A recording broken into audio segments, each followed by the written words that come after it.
Hello everyone. Today we talk about how to fix the app of HackerX. We will go to settings,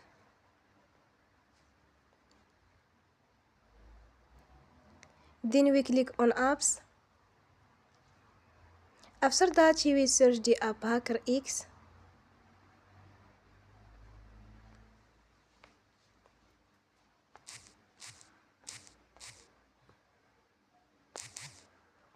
And we click.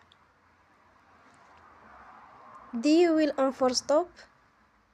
After that we will go to storage. Then we click on clear cache. You will go to Play Store and you will update your app. Don't forget to support us by like and subscribe. See you next time and thank you for watching.